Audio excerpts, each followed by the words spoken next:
the right hand side, hopefully. And the closest speaker to you is the driver's speaker. The passenger speaker on the left hand side is usually 1.5 meters, sometimes 2 meters away from you.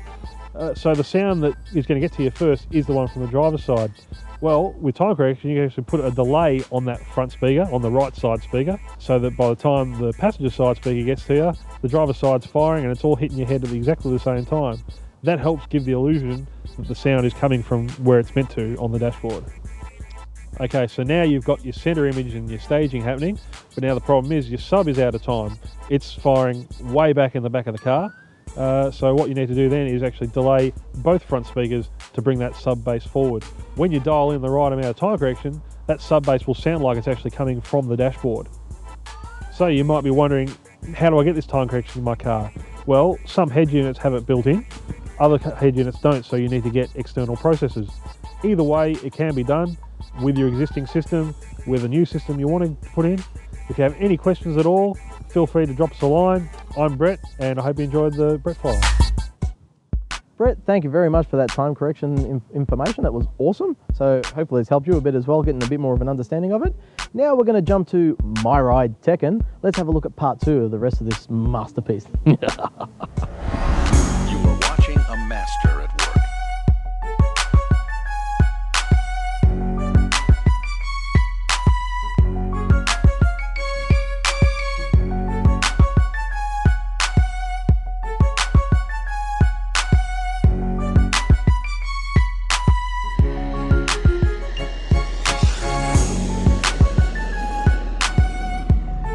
In the back of the vehicle, where the seats used to be, we now have the F1 status Alpine processor, which is basically the brains of the whole audio system. From there, the signal is fed to the 2 amplifiers, one either side. They're the PDX series of Alpine amplifiers. It's basically a 4-channel and a separate sub-channel. So the one on the left side feeds the left speakers and the left sub. The amp on the right side feeds the right speakers and the right sub. That way we end up with great stereo separation. The 2 boxes on the side quarter panels are what we call the crossovers. The signal basically is fed in through there and then split into bass and treble, but being that they're Boston Acoustic, you can do what they call bi-amp, where each tweeter and mid can get fed its own audio signal. So there's 2 inputs going into the crossover and then 2 inputs coming out of the crossover.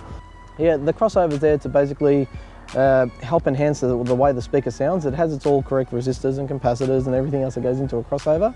It is there for a reason, so even though we're running it fully active, we still use the crossover just to give that mid-bass a bit more of a punch and to also protect the tweeter in case any audio signals might be fed through that didn't get captured by the EQ or didn't get captured by the amp crossovers. They're still captured through the crossover itself. Then we also have a PS3 inside the car. The PS3 is there for Blu-ray. Although it's only a 7-inch screen, you still can pick up Blu-ray quality, and one of the best Blu-ray DVDs to use in a car is Tiesto in Blu-ray. This sounds absolutely fantastic, and yeah, it's just cruising music when you're out on the highway, just cruising on 100 at the speed limit. Then yeah, you just have this thing playing in the background and it's just so sweet. But when we do go to shows like the Auto Salon and all that, you tend to sit around for a while after being on your feet all day. You want to relax, you whack in a game, and yeah, you just sit there and play, and it's a lot of fun. So with a system like this, when you're playing, even if you're playing Tekken or Mortal Kombat, every time you punch something, like if you punch someone, you feel that punch through the car. So it is awesome. This car was painted over 4 years ago, yet still looks like the day it was painted due to DNA Diamond Clear. This Diamond Clear, it's like getting liquid glass and just pouring it over the car. It is absolutely amazing, and it just helps the colour become so much more deeper and glossier. It is the best clear on the market. DNA also supply some crazy custom paints. So if you're thinking of doing a project and you haven't chosen your colour yet, just check out DNA and see some of the crazy stuff they've got, or even pop in and see us, and yeah, we can try and help you out. I must emphasise as well as this car is driven every day, rain, hail or shine, literally rain, hail or shine, being that it's Melbourne. And yeah, once I wash this car, it'll look like it was just painted again. DNA clear, there's nothing like it. It is absolutely amazing. I can't emphasise that enough. It is fantastic. Even which we'll be seeing in a later series of the Alpine Nitro. The Alpine Nitro is being covered in DNA clear. It is over a year old now and it still looks like the day it was painted. Okay, what we have here are two Boston G5 subwoofers. These are the exact same subs that are in the Aurion that we saw earlier.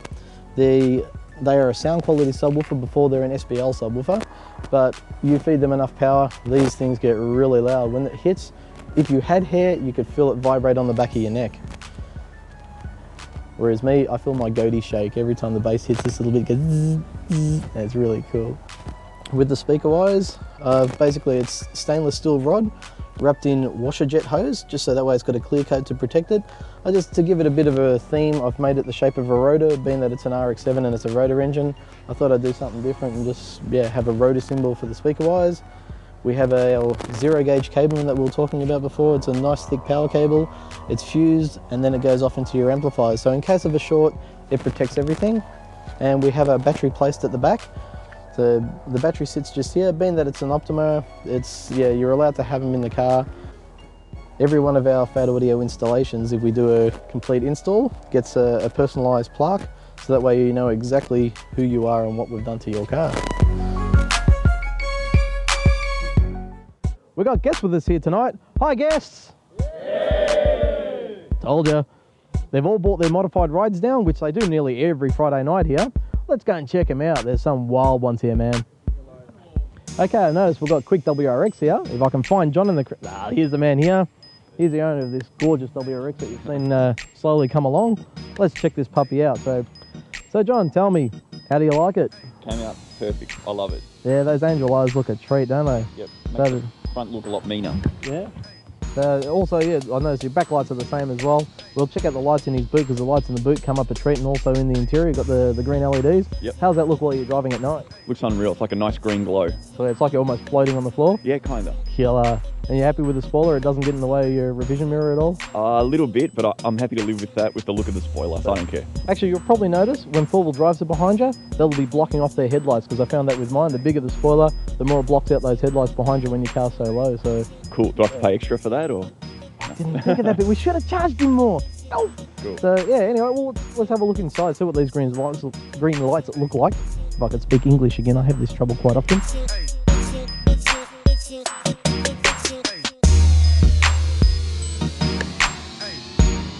Do you want to pop the boot? We'll have a look inside the boot as well. It's a nice ride, man. Thanks. So how's it look in the sunlight?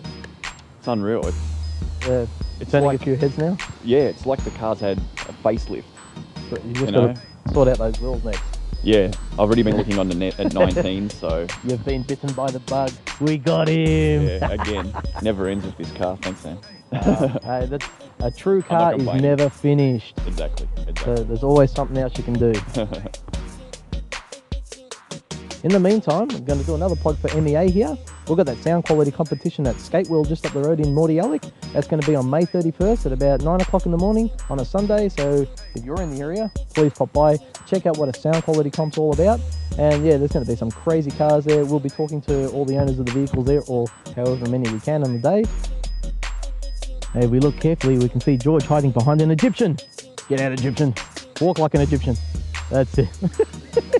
All right, George, let's have a look at your ride, mate. This car is just, it's a masterpiece, man. You've been building it for, how many years now? 3 years. How long have you had the car for, though? Since I was 18. Look at that, that's devotion. And how old are you now, 19, 20? I wish. Actually, you'd be 21. No, wishful thinking, but no, this thing's an animal, and it doesn't hide in the garage. He actually takes his car out and comes cruising with us. About the car. Used to be Dad's car. Oh, killer! You say to the family, he'd be rad. Yeah, it used to be Dad's old company car. I got my license, started driving it. Next thing you know, it melted, I think, cylinder, number 5 piston. Was that from you driving it hard? Or? Yeah, I was giving the old girl a bit of a hard time. But then it shit the auto, pretty much. And then one night in Clayton, I was going sideways into a street and ended up busting the pinion gear in the diff. Oh, was it a 6-cylinder diff back then as well? Yeah, the old Borg Warner diff back in the days. And yeah, then I decided to pull off the road. I was going to build a naturally aspirated 6-cylinder for it. You know, big comp, big camshaft, ported head. And then I ended up going for a drive in my best mate's XF. This Mr. 250? Mr. 250, the green. Dave, if you ever see this car, yeah. Bit of an inspiration for you? Yeah, Dave's car was a big inspiration. Took me for a drive and I just fell in love. You know, going up South Road, 80k, 4th gear, just turning the tyres, I just fell in love. That's it. And